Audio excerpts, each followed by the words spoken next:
Hello students of class 12th। तो मैं next video chapter number 9 and the name of chapter is what, ray optics and optical instruments.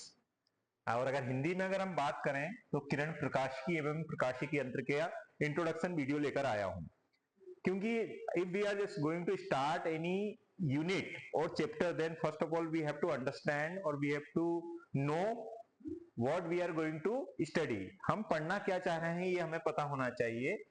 ये unit आपकी बहुत important unit है exam point of view से। तो इसमें आप पढ़ेंगे क्या? तो इसमें आप पढ़ने वाले हैं प्रकाश का परावर्तन, जिसको हम इंग्लिश में बोलेंगे reflection, reflection of light, reflection of light. Then इसमें आप बहुत सारी चीजें पढ़ेंगे। गोलीय दर्पण, जिसको हम स्फेरिकल मिरर्स बोलते हैं, चिन्ह परिपाटी, जिसको हम साइन कन्वेंशन बोलते हैं। ये चीजें हम किस में पढ़ने वाले हैं? प्रकाश का परावर्तन में पढ़ने वाले हैं। क्या होता है प्रकाश का परावर्तन? तो प्रकाश जब कोई किसी सतह पर आपतित होता है तो पूरी तरीके से वो वापस चला जाता है बिना एब्जॉर्प्शन के, तो हम इसको बोलेंगे प्रकाश का परावर्तन। इसका हम डे टू डे लाइफ में अगर देखें तो कहां पर, तो हम कोई भी वस्तु को अगर देख पा रहे हैं, जैसे मैं आपसे बोलूं कि ये बोर्ड आपको दिखाई दे रहा है, तो लाइट इस पर इंसिडेंट हो रही हो, रिफ्लेक्ट हो रही है, इसके कारण आप ये बोर्ड को देख पा रहे हैं। दूसरा पॉइंट हम बात करते हैं अपवर्तन। अपवर्तन का क्या मतलब हुआ? अपवर्तन को हम इंग्लिश में बोलते हैं ट्रांसमिशन या रिफ्रैक्शन।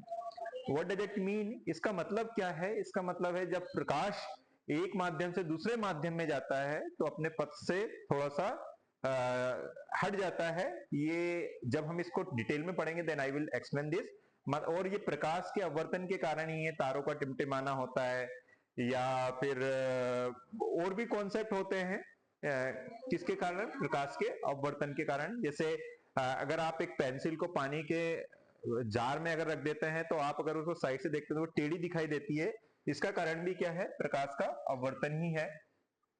गोलीय दर्पण, जो स्फेरिकल मिरर्स होते हैं, जिनको हम आपने पढ़ा होगा 10th की क्लास में भी पढ़ा होगा, जो उत्तल लेंस, अवतल लेंस, या दर्पण की बात करें तो उत्तल दर्पण, अवतल दर्पण, ये आपके स्फेरिकल दर्पण होते हैं। चिन्ह परिपाटी की बात करते हैं, जब हम रे ऑप्टिक्स को पढ़ते हैं या किरण प्रकाशिकी को पढ़ते हैं तो हमें क्या करना, वो साइन कन्वेंशन यूज करना होता है।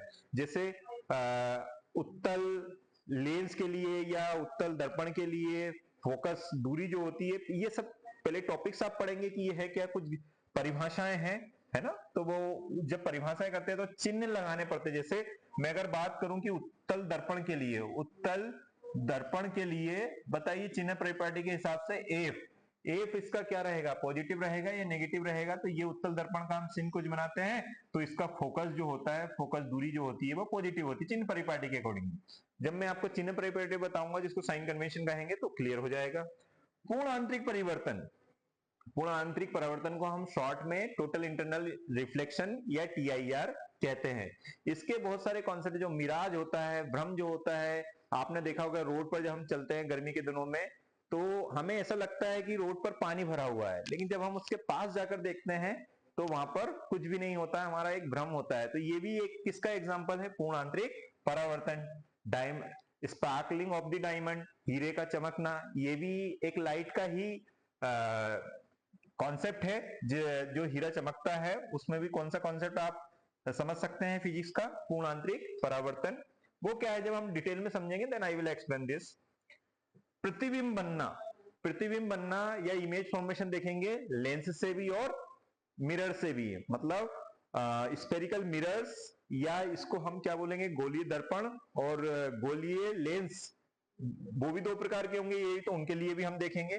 फिर जो आपका ऑप्टिकल इंस्ट्रूमेंट्स, प्रकाशिक यंत्र हैं, इसमें हम देखने वाले हैं सूक्ष्मदर्शी और दूरदर्शी। सूक्ष्मदर्शी आपको पता है, बहुत स्मॉल थिंग्स को देखने के लिए जो डिवाइस होती है उसको सूक्ष्मदर्शी बोलते हैं, जिसको इंग्लिश में हम बोलते हैं माइक्रोस्कोप, माइक्रोस्कोप। और नीचे जो होगा वो होगा टेलीस्कोप। टेलीस्कोप दूर की वस्तुओं को देखने के लिए यूज होता है और माइक्रोस्कोप बहुत माइक्रो ऑर्गेनिज्म या माइक्रो थिंग्स को देखने के लिए यूज होता है। So you are going to study this all concept in this exercise and this chapter, and it is very important chapter. तो जब हम इसके पार्ट्स बनाएंगे, जब हम इसके पूरे सिलेबस को कवर करेंगे, चैप्टर को कवर करेंगे, then you have to attend or you have to see video. Thank you.